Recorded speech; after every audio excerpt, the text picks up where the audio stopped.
రాష్ట్ర ప్రధాన కార్యదర్శి మాసపేట శివ గారు మరియు ఎన్ఆర్ఐ మైనార్టీ ఉపాధ్యక్షులు షేక్ రహమతుల్లా గారు కడప 26వ డివిజన్లోని 157వ బూత్ నెంబర్ గర్భషా వీధిలోని కాలువల పూడికను పరిశీలించి శానిటేషన్ అధికారులకు తెలియపరిచి వెంటనే కాలువల పూడికతీత పనులు చేయించారు.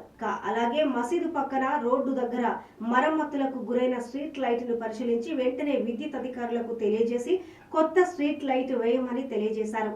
ఈ కార్యక్రమంలో టిఎన్ఎస్ఎఫ్ నగర అధ్యక్షుడు అనిల్ తదితరులు పాల్గొన్నారు.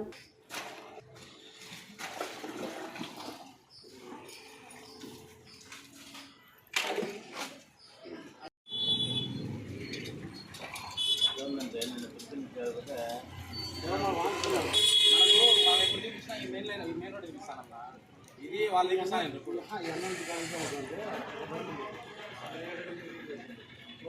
అవతల దాటింది క్లారిటీ తెలుసు ఫోటో దాన్ని